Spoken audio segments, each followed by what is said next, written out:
Alors, bonjour frères et sœurs, encore une joie d'être avec vous ce matin, de louer notre Dieu.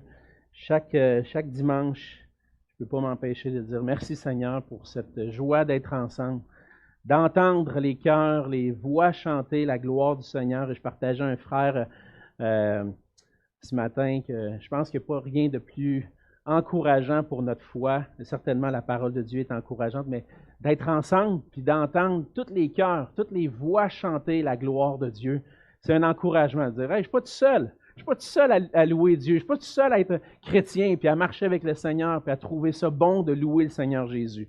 Donc, c'est une joie puis encore une fois, on veut le partager ensemble ce matin. Ce matin, on continue notre étude dans l'Évangile de Luc. Et si vous avez vos Bibles, j'espère que vous les avez avec vous, je vous invite à ouvrir vos Bibles dans Luc au chapitre 22. Luc au chapitre 22. Et ce matin, on va lire ensemble le passage qui se trouve dans les versets 24 à 38. Donc, Luc 22, les versets 24 à 38. La parole de Dieu dit ceci. Il s'éleva aussi parmi les apôtres une contestation. Lequel d'entre eux devait être estimé le plus grand?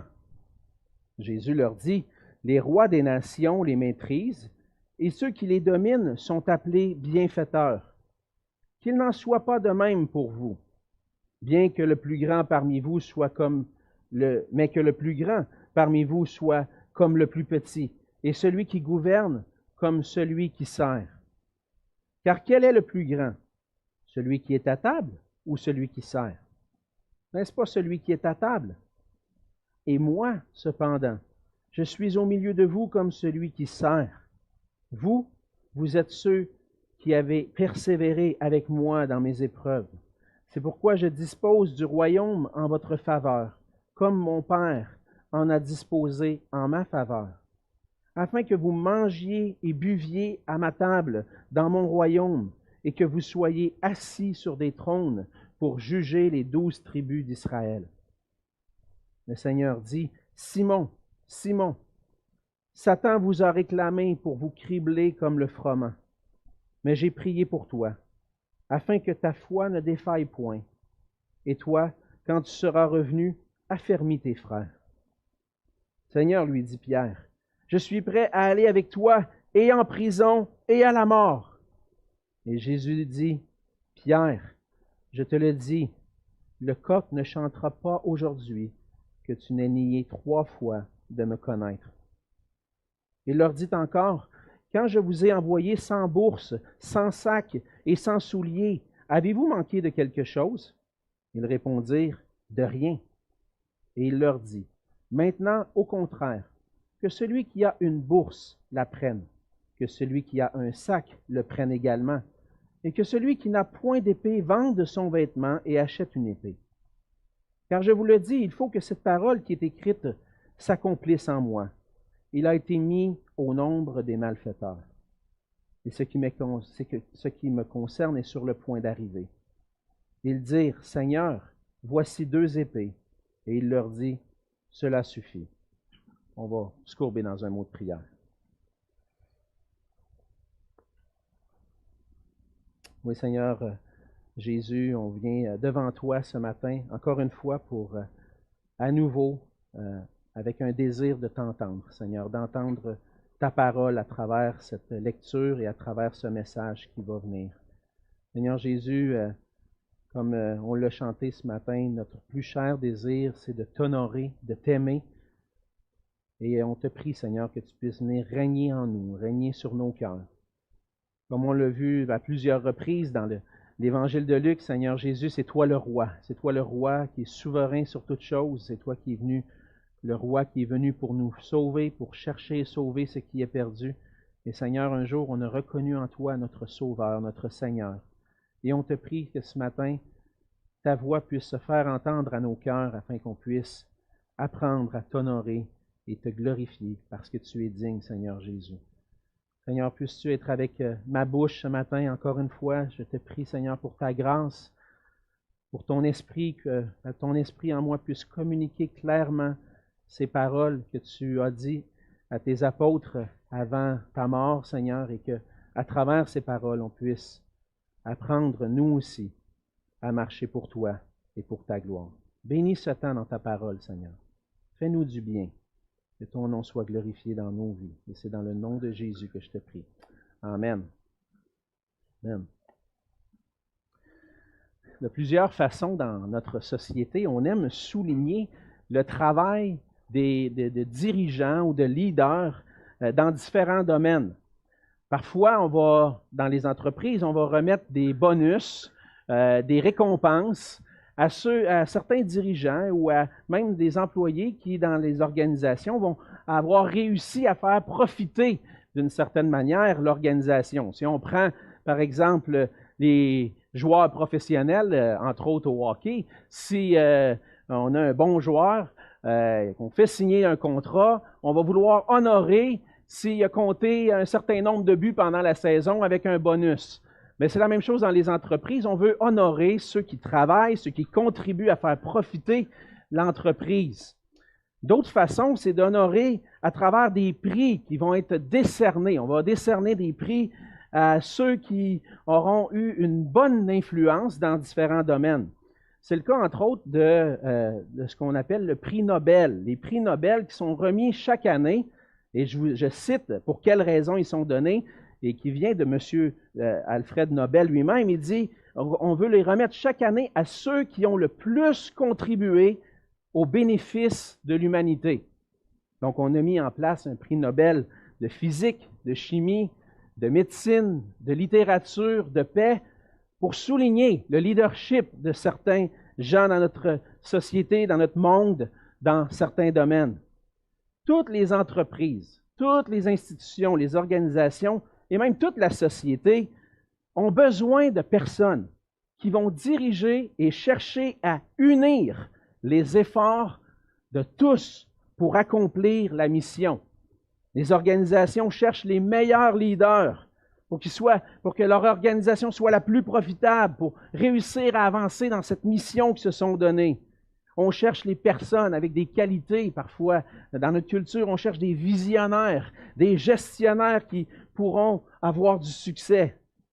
Et pour diverses raisons, ça va amener parfois certaines personnes à rechercher des positions plus élevées, à gravir les échelons pour profiter des bénéfices qu'on offre à ces leaders-là, à ces dirigeants-là. Mais dans l'avancement du royaume de Dieu, dans l'expansion de l'Évangile, dans l'Église, le Seigneur appelle des leaders, appelle des gens qui vont diriger.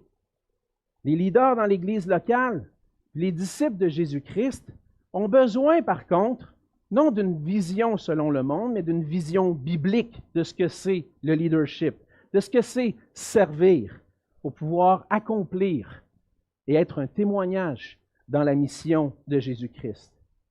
On grandit dans une certaine culture où on a une certaine vision de ce que c'est un leader. Et les leaders recherchent parfois un certain statut, un certain niveau de vie. Mais dans le passage de ce matin, le Seigneur Jésus parle à ses futurs leaders.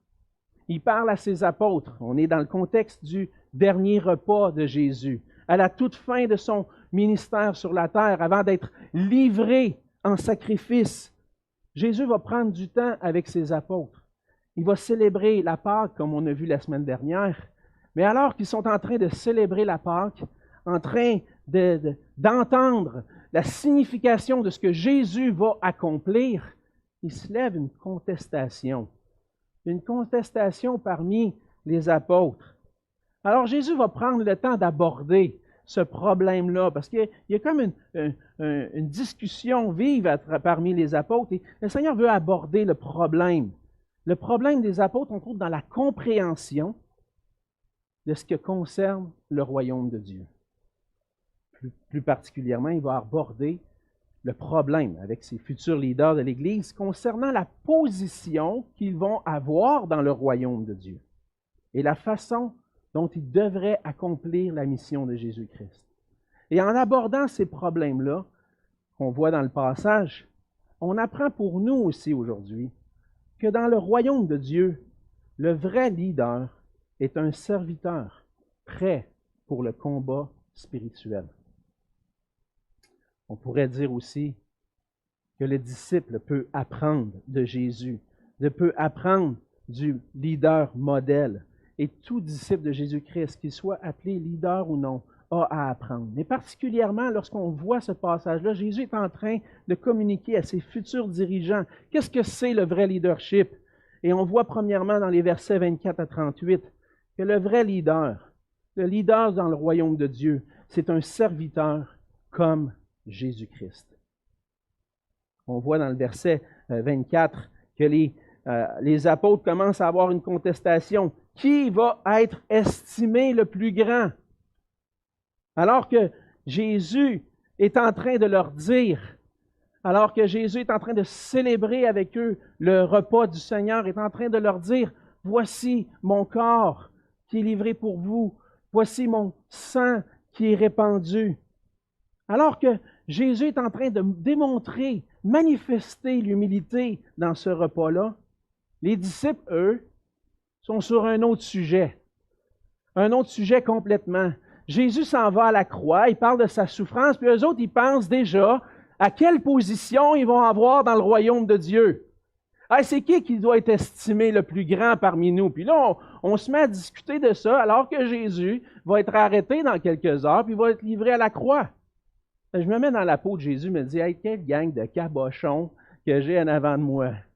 Hey, tout un leadership que ça s'en vient dans cette église-là. Hein? Ils vont diriger mon église, eux autres. Oh boy, on est mal partis. Et Jésus prend le temps quand même d'adresser cette situation-là parce que c'est naturel chez nous. On aime ça chez l'être humain, puis même chez les disciples, avoir une bonne position. Le Seigneur va être livré, il va leur montrer un exemple à suivre. Et Jésus va les reprendre. Il va montrer la différence entre une pensée du leadership selon le monde et une pensée du leadership dans le royaume de Dieu. On voit au verset 25, il dit, les rois des nations, ceux qui gouvernent les nations, vont maîtriser, vont vouloir diriger, vont vouloir contrôler les gens. Et même ceux qui vont dominer vont être appelés bienfaiteurs. Le mot bienfaiteur dans notre version, en français, pourrait dire, il n'y a rien de mal à être appelé un bienfaiteur, faire du bien, il n'y a rien de mal à ça. Mais ce titre-là avait une connotation particulière dans le monde romain. On les appelait bienfaiteurs parce qu'ils faisaient particulièrement du bien, en général à la classe sociale plus pauvre, mais dans le but de gagner du crédit, dans le but d'avoir une masse de la population qui les supporte dans leur leadership. Dans le fond, ils ne le faisaient pas pour les gens, mais ils le faisaient pour eux-mêmes. Fait qu'on les appelle bienfaiteurs, puis on avait une idée. Qu'est-ce que ça veut dire un bienfaiteur? C'est quelqu'un qui veut avoir du crédit pour lui-même, pour réussir à bien diriger, pour avoir des gens qui vont le suivre. Si je leur donne un chèque, ou si je les aide d'une certaine manière, ils ne me contesteront pas, ils vont me suivre après. On voit ça encore un peu aujourd'hui dans notre société. Hein? Des fois, nos gouvernements disent, on va verser de l'argent aux gens, puis là, le gouvernement, il m'en donne un peu plus. On pourrait voter pour eux autres aux prochaines élections. Ça arrive encore aujourd'hui. Le but, c'est naturellement, par orgueil, vouloir avoir la grande position. Jésus, il dit, verset 28, qu'il n'en soit pas de même parmi vous. Qu'il n'en soit pas de même parmi vous. Il dit plutôt que celui qui est le plus grand parmi vous soit comme le plus petit. Littéralement, ici, dans le passage, on lit que normalement, le langage qui est employé, c'est que celui qui est le plus vieux, qui est le plus considéré, puisse être comme le plus jeune, comme un jeune enfant. Les jeunes enfants dépendent de leurs parents, de ceux qui sont un peu plus âgés qu'eux. Et puis, dans un sens, ils vont être dans la position de ceux qui vont être dépendants, de ceux qui vont être au service. Jésus dit, vous devriez prendre la position d'un plus jeune, comme la position d'un petit enfant. Vous devriez être dans la position de celui qui sert. Celui qui gouverne, celui qui dirige, devrait être comme celui qui est en train de servir. Alors que Jésus est en train d'expliquer ce qui va arriver. qui s'en va à la croix. Jésus leur donne cet exemple-là. Il va donner une comparaison aussi. Car quel est le plus grand, celui qui est à table ou celui qui sert? N'est-ce pas celui qui est à table? Et il va dire, et moi, cependant, je suis au milieu de vous comme celui qui sert. Alors, dans ce qu'on voit dans ce passage-là, ce que Jésus est en train de dire, c'est que, en réalité, celui qui est le plus grand dans mon royaume, c'est ça pas celui qui est le plus estimé, mais c'est celui qui est en train de servir. Est-ce qu'il y a quelqu'un qui méritait plus la gloire et l'honneur que Jésus-Christ? Sur la terre, aucun roi ne méritait plus la gloire et l'honneur que Jésus-Christ. Parce que Jésus-Christ est le Fils de Dieu, le Christ, le Messie. Celui qui mérite toute la gloire et l'honneur. Et dans son ministère sur la terre, Jésus donne un exemple. Il dit, moi, je suis celui qui mériterait tous les honneurs. Est-ce que vous m'avez vu chercher la gloire? Est-ce que vous m'avez vu chercher la position élevée? Non, vous m'avez vu servir. Jésus, dans le dernier repas, on peut penser aussi, ce qui n'est pas relaté dans Luc, mais qui est relaté dans Jean au chapitre 13. Qu'est-ce que Jésus a fait lors du dernier repas? Hein, il s'est courbé devant ses disciples pour leur laver les pieds. Et puis, on lit dans Jean 13, versets 12 à 17, il dit, après qu'il leur eut lavé les pieds et qu'il eut pris ses vêtements, il se remit à table et leur dit, comprenez-vous ce que je vous ai fait? Vous m'appelez Maître et Seigneur, et vous dites bien, car je le suis. Si donc je vous ai lavé les pieds, moi, le Seigneur et le Maître, vous devez aussi vous laver les pieds les uns aux autres, car je vous ai donné un exemple, afin que vous fassiez comme je vous ai fait. En vérité, je vous le dis, le serviteur n'est pas plus grand que son Seigneur, ni l'apôtre plus grand que celui qui l'a envoyé. Si vous savez ces choses, vous êtes heureux, pourvu que vous les pratiquiez. Jésus donne un exemple. Vous m'appelez Seigneur, vous m'appelez Maître. C'est correct, parce que c'est ça que je suis en réalité. Mais je vous donne ici un exemple. Je suis au service de vous. Je me mets à genoux. Je vous lave les pieds. Et il y avait quelque chose qui ne marchait pas dans la tête des disciples. Vous vous rappelez la réaction de Pierre, hein? Quand, là, Seigneur, ça n'a pas de bon sens, cette affaire-là. C'est pas normal, ça. Tu es le maître, tu es le Seigneur. Tu ne vas pas t'agenouiller devant nous pour commencer à nous laver les pieds. Mais Jésus n'est pas venu montrer ce qui était normal selon la pensée humaine. Il est venu montrer un nouveau normal. Voici ce qui est normal dans le royaume de Dieu. Voici ce qui est normal dans l'Église. C'est que les leaders vont être des serviteurs.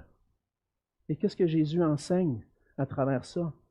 C'est que les leaders doivent rechercher le bien de ceux qui sont en train de servir.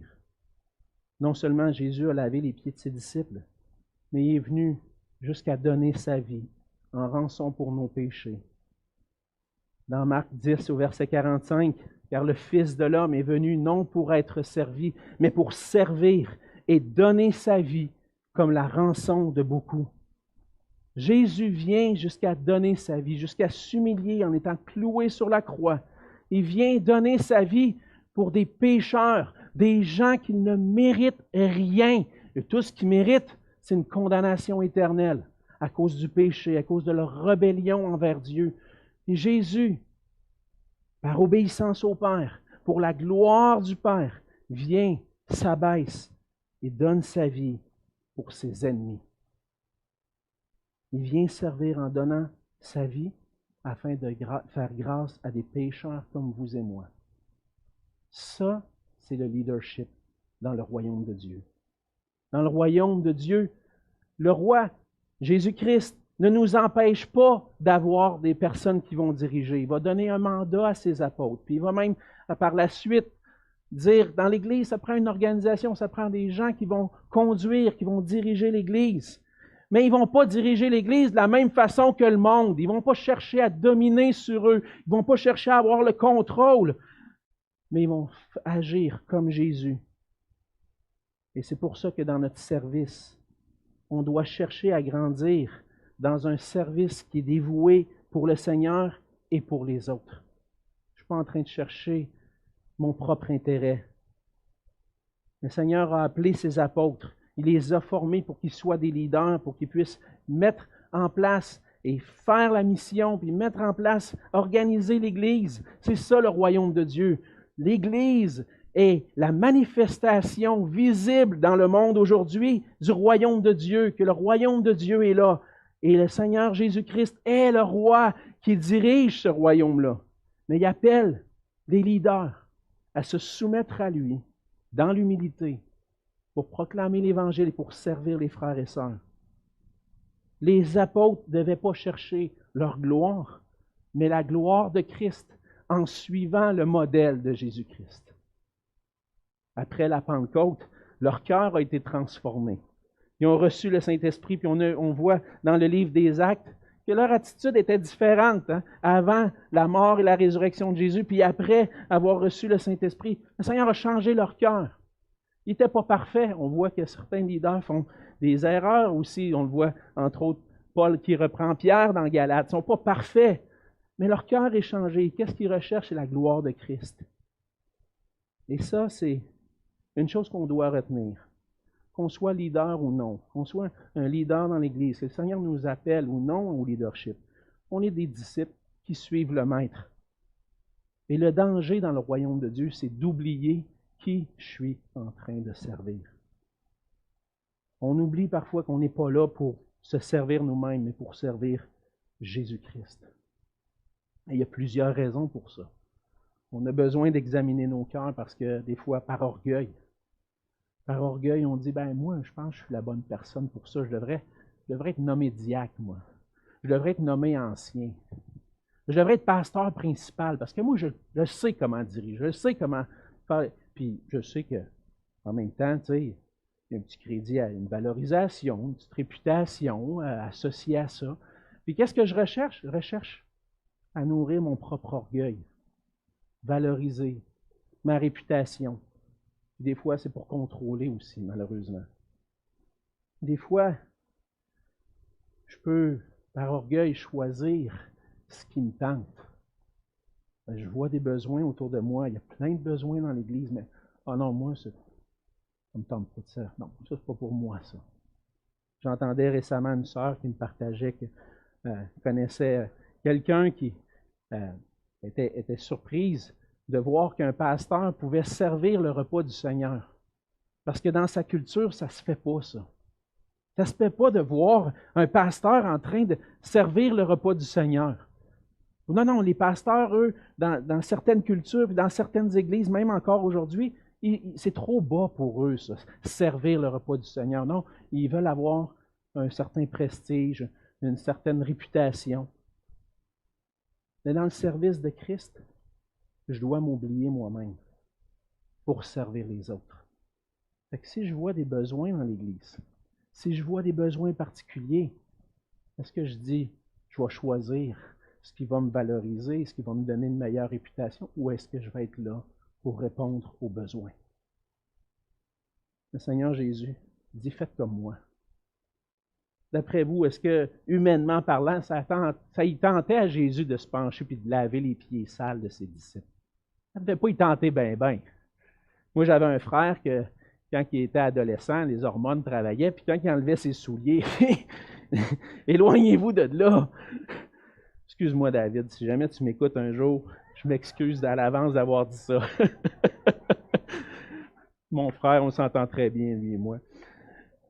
Mais c'est va-t'en de là. Imaginez 12 apôtres là, avec les pieds sales qui ont marché en sandales toute la journée. Pensez-vous que, je vous demanderais de dire, OK, un matin, c'est ton tour. Vas-y, lave les pieds. Et moi, non, ça, c'est pas pour moi, ça. Non, ça, c'est pas pour moi. Mais Jésus a donné un exemple. On ne choisit pas nécessairement ce qu'on va faire. Des fois, oui, il y a beaucoup d'opportunités de service, mais on ne veut pas se garrocher partout non plus. On voit que le Seigneur nous donne des dons particuliers, on veut être au service. Mais des fois, ça se peut que, alors que je suis en train de servir, il y a un besoin ailleurs. Ça se peut que, même si je suis pasteur, des fois, je viens de servir, puis faire le ménage, puis laver la toilette à l'église. Ça se peut que je vienne tondre la pelouse. Ça se peut qu'il y a d'autres choses à faire. Est-ce que je vais dire non, non, non, non, non, ça c'est pas pour moi, moi je suis pasteur. Non. Parce qu'on veut donner un exemple, comme Jésus-Christ, prêt à s'humilier, prêt à servir.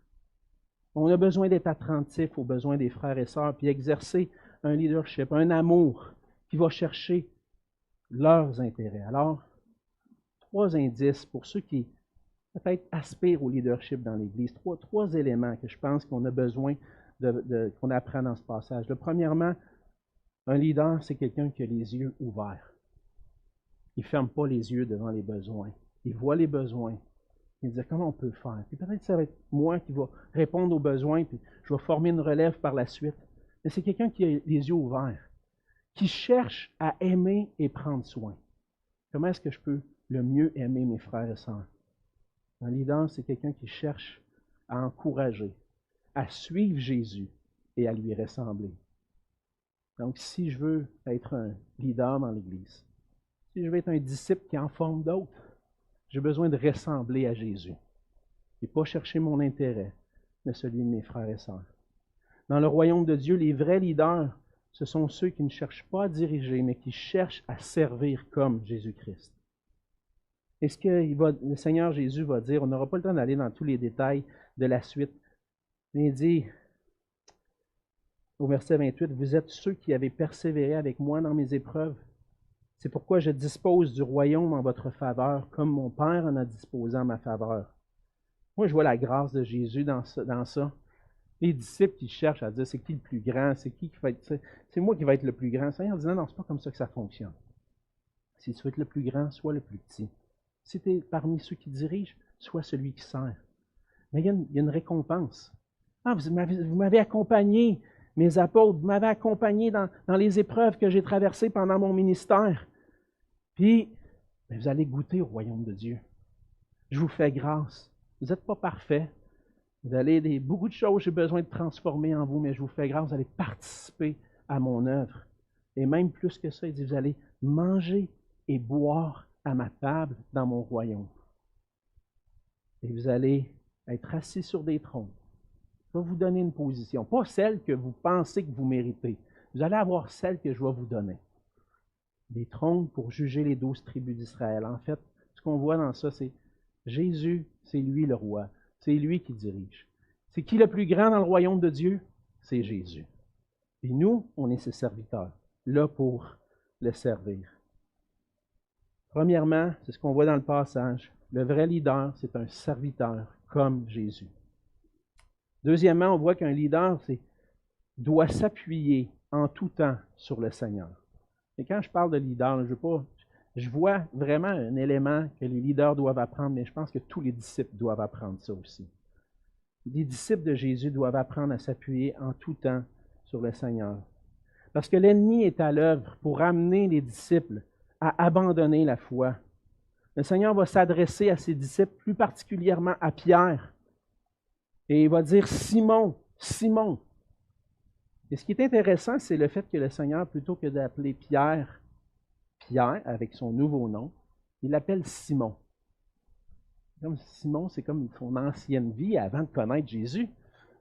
Simon, Simon, tu n'es pas parfait encore, tu n'es pas encore rendu. Mais je veux te dire quelque chose. Satan vous a réclamé pour vous cribler comme le froment. Et lorsque on lit ces paroles-là, on peut penser à, entre autres, un peu comme Job a vécu. On voit qu'avant de subir des épreuves et des moments difficiles, on voit dans le récit de Job que Satan est devant le trône de Dieu pour plaider et dire « Laisse-moi y toucher, laisse-moi ébranler sa foi, tu vas voir, il va te renier. » Et c'est comme un peu ça que Satan est en train de faire pour les apôtres. Il dit « Satan vous a réclamé. Il veut ébranler votre foi. Il veut vous faire abandonner la foi. Il veut vous cribler comme le froment. Le froment, c'est le blé. À cette époque-là, lorsqu'on voulait trier puis même séparer l'enveloppe du grain dans le blé ou certaines céréales, on les passait au crible. Le crible, c'est un grillage de métal, puis on brassait, qui faisait séparer l'enveloppe et le grain. Et dans le fond, c'est l'idée de secouer. Hein? On passe au crible, on secoue. Bien, Satan, il veut vous secouer. Il veut vous ébranler. Il est à l'œuvre, puis il est devant le Père en train de plaider. Il vous réclame. Il veut vous faire abandonner la foi. Il veut vous ébranler pour que vous abandonniez. Et le Seigneur s'adresse à Simon. Il dit au verset 32, « J'ai prié pour toi. » On voit que Satan réclame tous les disciples, mais Jésus prie particulièrement pour Pierre. « J'ai prié pour toi, parce que Satan va te brasser. Satan va t'ébranler. J'ai prié pour que ta foi ne défaille point. » Au verset 33, Pierre va dire, « Oh, Seigneur, regarde, inquiète-toi pas pour moi. Hein? Moi, Seigneur, là, je suis prêt à aller avec toi en prison, puis à la mort. Inquiète-toi pas pour moi. Moi, je suis capable, tu vas voir. Amenez-les les armées, tu vas voir, Seigneur. Moi, me tenir debout, je suis prêt à vivre pour toi, il n'y a aucun problème. » Pierre, il dit, dans le fond, Seigneur, pourquoi tu pries pour moi particulièrement? Il n'y a pas si besoin que ça. Il ne réalise pas sa faiblesse. Pierre se croit debout. Puis il ne prend pas garde de tomber. C'est Paul qui dit que celui qui est debout prenne garde, qui se croit être debout prenne garde de tomber. On ne voit pas le combat spirituel dans lequel on est. Satan est là, il réclame, il veut nous ébranler dans notre foi. Il a ébranlé Job, il veut ébranler la foi des apôtres. Puis Pierre ne va pas être épargné de ça. Puis le Seigneur va lui dire, avant que le jour se lève, avant que le coq chante, tu vas m'avoir renié 3 fois de me connaître. C'est pas grand-chose, là. Il n'y a pas une armée devant lui, là. C'est juste de, hey, toi, tu étais avec lui. Oh non. Non. Hein? Et où ton courage? Et où ta foi maintenant? Pierre est faible. Même s'il pense être debout, il a besoin de la grâce de Dieu pour accomplir le ministère, pour se tenir debout pour Jésus. Il a besoin du Seigneur Jésus. C'est pour ça que le Seigneur dit, « J'ai prié pour toi. J'ai prié pour toi pour pas que ta foi, pour pas que tu abandonnes la foi, pour pas que tu défailles dans ta foi. Tu te penses debout, mais tu as besoin de moi. Tu as besoin de moi qui intercède auprès du Père, qui dit, « Fais-lui grâce. » Qui décroche pas, qui abandonne pas. Et Jésus va promettre, il dit, et toi, quand tu seras revenu, le terme dit vraiment comme une repentance. Tu vas avoir, Jésus lui annonce, tu vas me renier, mais tu vas te repentir. Puis quand tu vas revenir, même si tu es faible, même si tu penses avoir des capacités, mais qu'en réalité, tu ne les as pas, mais tu vas avoir appris, et tu vas pouvoir affermir tes frères. À travers l'épreuve, Pierre va avoir appris. Et le Seigneur intercède. Et on a devant le Père, devant Satan qui veut nous attaquer, nous ébranler, le Seigneur continue d'exercer son ministère d'intercession pour nous auprès du Père. Et sans son aide, on ne peut pas être vainqueur. On ne peut pas rester debout. On a besoin de Christ qui intercède et qui nous soutient. C'est pour ça que dans le service du royaume de Dieu, le vrai leader et tous les disciples vont s'appuyer entièrement sur le Seigneur. Comme dans le cas de Pierre, une des manières que l'ennemi va nous attaquer dans notre foi, c'est en nous faisant croire en nos capacités. Ah, moi, je suis capable. Ah, j'ai étudié assez longtemps. Un doctorat. C'est bon, ça. Hein? J'ai eu un doctorat. C'est bon. Moi, je la connais, la parole. Pas moi, n'importe quel passage. Passe-moi ça, hein, m'a enseigné ça. Hein? Pas de même ça se passe. Parce que c'est pas dans mes capacités que je dois me reposer. Je dois mettre toutes mes capacités au service du Seigneur, mais en me confiant en lui, en m'appuyant sur lui, sur ce rocher solide. Dans le combat spirituel, il faut apprendre à ne pas faire confiance à nos capacités, mais dépendre totalement du Seigneur. Quand Paul a été attaqué par l'ennemi, par Satan lui-même, il dit au Seigneur, enlève cette attaque-là. Il dit qu'il y a une écharpe dans la chair, une épée de Satan. Il dit, Seigneur, enlève-la. Le Seigneur, qu'est-ce que le Seigneur a dit dans 2 Corinthiens 12? Ma grâce te suffit. Car ma puissance s'accomplit dans la faiblesse. Ma puissance ne s'accomplit pas, la puissance de Christ ne s'accomplit pas dans mes capacités, mais dans ma faiblesse. Parce que quand je suis faible, Paul va répondre ça, hein? Il dit, plus loin, je me glorifierai donc bien plus volontiers dans mes faiblesses, afin que la puissance de Christ repose sur moi. C'est pourquoi je me plais dans les faiblesses, dans les outrages, dans les calamités, dans les persécutions, dans les détresses, pour Christ, car quand je suis faible, c'est alors que je suis fort.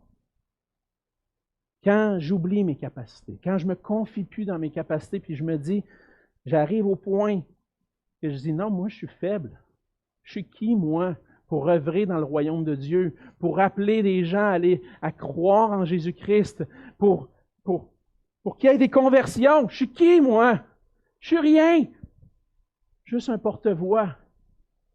Juste un outil entre les mains du Seigneur faible, qui a besoin de se reconnaître comme faible pour que le Seigneur l'utilise avec puissance pour accomplir non pas la gloire des hommes, mais la gloire de Christ.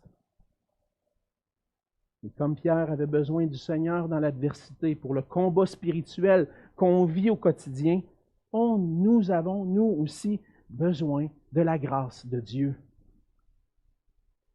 Dans le service du royaume, on a vu deux choses jusqu'à maintenant. Le vrai leader, le disciple de Christ, c'est un serviteur comme Jésus et qui s'appuie entièrement sur le Seigneur. Troisièmement, on voit dans le reste du passage, des versets 35 à 38, que le vrai leader est préparé pour une mission difficile. Et là, ce matin, dans ce court passage-là qui reste, j'ai une mission difficile. Parce que ce n'est pas un passage facile. Et c'est pour ça que par la grâce de Dieu, j'ai pris du temps cette semaine pour étudier un peu plus et dire, qu'est-ce que je ne comprends pas là-dedans? Parce que pour moi, il y a quelque chose qui ne marche pas. Et Seigneur, aide-moi. Merci Seigneur pour tous ceux qui ont étudié la parole, des érudits, qui ont écrit des commentaires, puis que finalement, m'ont aidé à voir clair dans ce passage-là. Parce qu'honnêtement, même jusqu'à cette semaine, je ne le comprenais pas de la façon qu'il fallait que je comprenne. Mais le Seigneur est en train de préparer ses disciples. Il leur rappelle au verset 35, il dit, « Quand je vous ai envoyé », il fait référence entre autres à Luc 9, verset 3, lorsque Jésus envoie ses apôtres, il leur dit, « Prends pas de sac, prends pas de bourse, prends pas de souliers, vas-y. Je vais pourvoir à vos besoins. Dans les villes que vous allez visiter, il va y avoir des gens qui vont prendre soin de vous. Allez-y. » Maintenant, il change la situation. Il dit, là, il leur rappelle, il dit, « Avez-vous manqué quelque chose? » Il dit, « Non, on n'a rien manqué de rien. » C'est bon.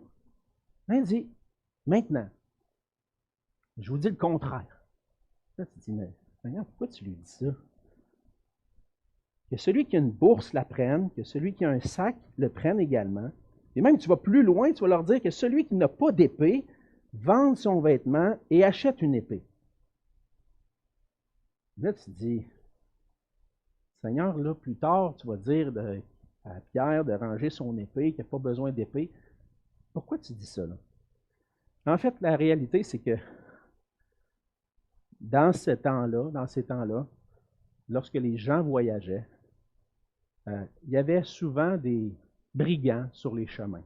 Jésus va donner la parabole du bon samaritain, qui est un brigand.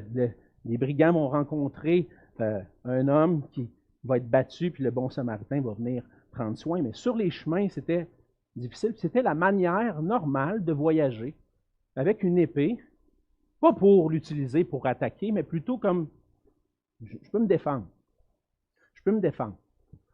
Puis Jésus n'a pas empêché les disciples d'avoir une épée, même on voit que Pierre en avait une sur lui. Il ne les a pas empêchés de ça. C'était une coutume de ce temps-là. Lorsqu'on voyage, on peut rencontrer des voleurs, puis juste d'avoir une épée sur moi, ça dissuade peut-être certains. Ce n'était pas pour l'utiliser pour attaquer. Et là, Jésus dit, mais pourquoi il leur donne une mission en Israël? Prends pas de bourse, prends pas de sac, prends pas de souliers. Puis là, il dit le contraire. Mais parce que la mission dans le monde, ils vont aller un peu plus loin dans la mission par la suite. Ce ne sera pas juste en Israël, ça va être dans le monde païen. Puis ce ne sera pas une mission qui va être facile. Jésus va continuer de répondre à leurs besoins, mais ça va être en traînant une bourse, un sac, une valise, un outil peut-être qui pourrait être utile juste pour dissuader les voleurs. Cette mission-là montre que les apôtres ne vont pas être reçus de la même façon qu'ils ont été reçus lors de la première mission en Israël.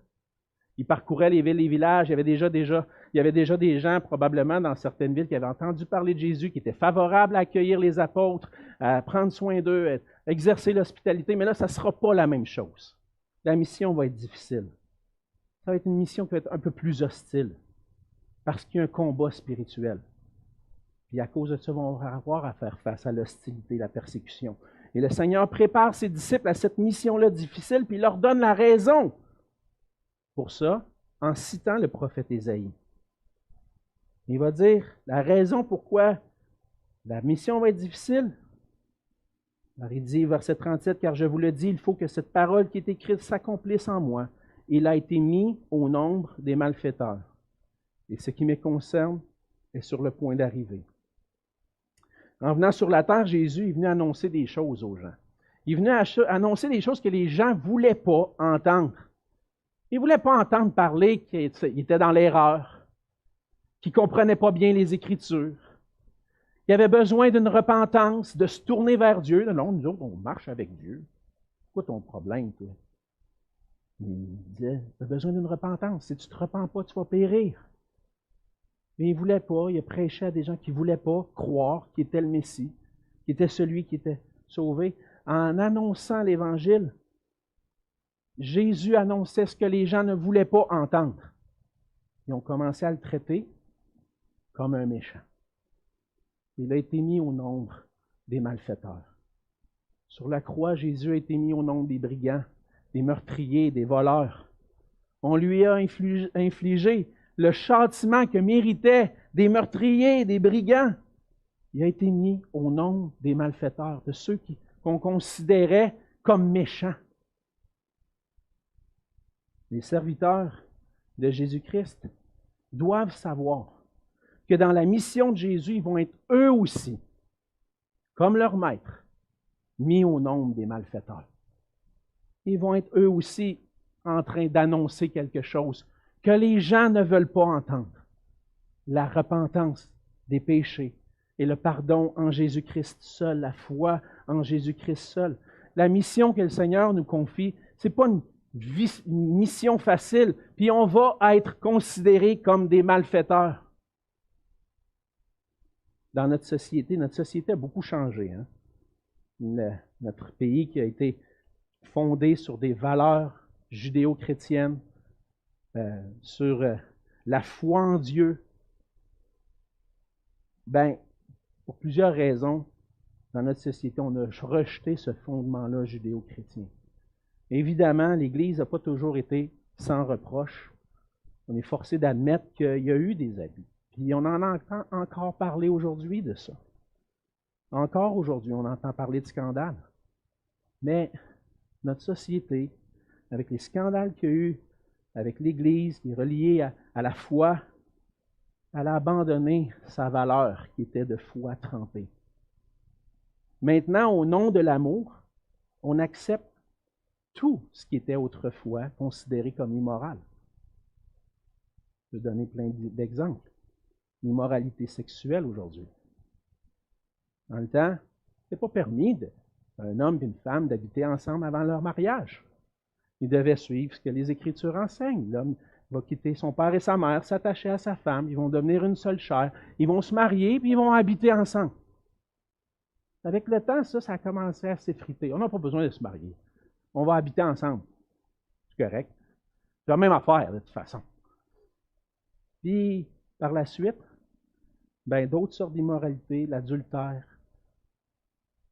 la prostitution, l'homosexualité, tout ça est devenu comme le nouveau normal dans notre société. De sorte qu'aujourd'hui, lorsqu'un chrétien ouvre la bouche et dit non, non, ces choses-là, là, c'est immoral. C'est contre la parole de Dieu. Tu fais pointer du doigt. Et toi, là, vous autres, là, on ne veut plus vous avoir. On ne veut plus entendre parler de vous autres. Vous êtes méchants. Pourquoi? Parce que je n'accepte pas l'immoralité. Parce que je n'accepte pas que quelqu'un dise ou qu'il agisse d'une telle ou telle façon. Parce que c'est contraire aux Écritures. Pas parce que c'est moi qui l'invente, mais parce que c'est contraire aux Écritures.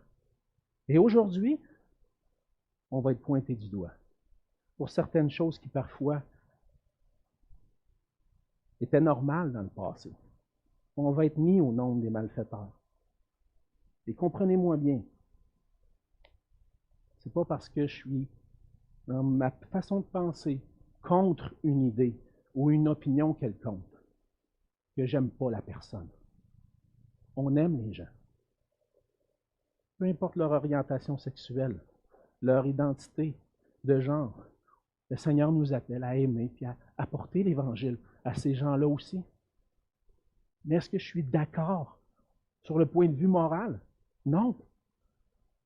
Un désaccord n'empêche pas d'aimer. Et dans notre société, c'est vu comme ça. Fait qu'on va être de plus en plus mis au nombre des malfaiteurs, mis au nombre des méchants. Puis la mission va être difficile. Et c'est ça que Jésus est en train d'enseigner. Vous allez entrer dans une mission difficile. Ça ne sera pas facile. Et vous avez besoin d'être prêt, d'être préparé pour un combat spirituel. Et comme serviteur de Christ, comme leader, dans la mission, on doit s'attendre à être injustement considérés comme des gens méchants parce qu'on parle de ce qu'on croit. La mission de Jésus-Christ ne sera pas facile et on doit s'appuyer entièrement sur le Seigneur. Dans le royaume de Dieu, le véritable leader, le disciple de Jésus-Christ, c'est un serviteur prêt pour le combat spirituel. On a vu ensemble 3 choses.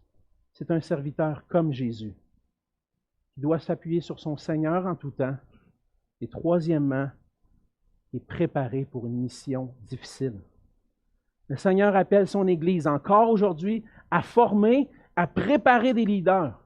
Et si le Seigneur vous appelle maintenant à être un leader, un dirigeant dans le royaume de Dieu, vous devez vous armer d'humilité, de service, d'un amour désintéressé pour votre prochain, pour vos frères et sœurs. Le Seigneur vous appelle à être des modèles de leaders, des modèles de service. Et peut-être que vous dites, mais moi, le Seigneur ne m'appelle pas à être un leader. Attends un peu. Es-tu sûr de ça? Es-tu convaincu de ça?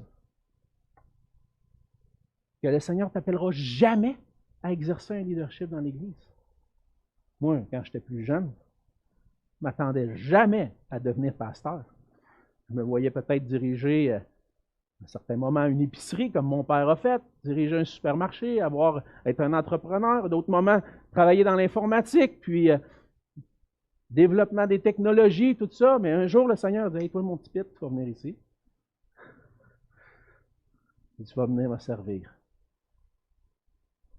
Je ne voyais pas en moi les capacités de devenir un pasteur. Il y a plein de gens qui disent aujourd'hui, non, moi, je ne serai jamais un leader. Pensez à Moïse. À quel âge que le Seigneur l'a appelé? 80 ans. Pour diriger le peuple de Dieu hors d'Égypte. Tu ne sais pas quand est-ce que le Seigneur va t'appeler. Peut-être que le Seigneur t'appelle puis tu refuses. Mais ça se peut que le Seigneur t'appelle. Donc, ces instructions-là sont certainement pour toi. Mais si le Seigneur, fais-toi un leader dans l'Église. Pense pas que tu es plus grand que les autres. Crois pas que tu es debout, parce que tu peux tomber. L'ennemi est à l'œuvre. Il va nous ébranler dans notre foi. Et qui que nous soyons, on doit apprendre à s'appuyer sur le Seigneur en tout temps. Le Seigneur qui a tout accompli pour nous, puis qui continue d'accomplir des grandes choses en intercédant pour nous. Frères et sœurs, disciples de Jésus-Christ, la mission, ce n'est pas facile. Mais le roi nous appelle à entrer dans cette mission-là en s'appuyant entièrement sur lui. Ne faisons pas confiance à nous-mêmes, mais à celui qui peut tout. Prions ensemble. Oui, Seigneur notre Dieu, Seigneur Jésus, on veut te rendre grâce encore une fois pour ta parole qui est précieuse. Seigneur, ta parole est remplie de trésors, on aurait pu en parler encore longtemps. Mais on voit dans ce passage, Seigneur, que tu as voulu changer la façon de penser des disciples qui pensaient le leadership et le royaume de Dieu selon le monde, mais toi, tu as montré autre chose. Seigneur Jésus, tu es venu sur la terre pour chercher et sauver ce qui était perdu, pour donner ta vie en rançon pour nous. Tu es venu nous servir, Seigneur, et tu nous as donné ce modèle. En même temps que tu es celui qui sert, Seigneur, tu es celui qui est tout-puissant, sur qui on doit entièrement s'appuyer. Et Seigneur, on veut s'appuyer sur toi pour que tu puisses transformer nos cœurs, que nous apprenions à être à ton service, comme toi tu as été à notre service. Qu'on puisse être au service de nos frères et sœurs, être prêts à répondre aux besoins avec amour, en s'appuyant sur toi. Seigneur, garde-nous de l'ennemi aussi, de penser que nous sommes debout, qu'on ait confiance en nos capacités, Seigneur, et qu'on puisse se voir comme faibles, comme l'apôtre Paul, afin que ta puissance puisse se manifester à travers nous. Conduis-nous dans ta mission, Seigneur, dans ce monde de plus en plus hostile à l'Évangile, où on va être considérés comme des malfaiteurs. Conduis-nous, Seigneur, afin qu'on puisse rester ferme pour toi, continuer d'enseigner ta parole, continuer de prêcher ton évangile merveilleux. Et s'il y a quelqu'un ce matin, Seigneur, qui n'a pas encore placé sa pleine confiance en toi, pour avoir le pardon de ses péchés, pour être réconcilié avec le Père, on te prie, Seigneur, que tu puisses l'amener au pied de ta croix, lui l'amener à voir et à considérer le grand prix que tu as payé en venant mourir pour nous, pour qu'on puisse être pardonnés, lavés, transformés et devenir des gens qui trouvent leur joie à marcher pour toi.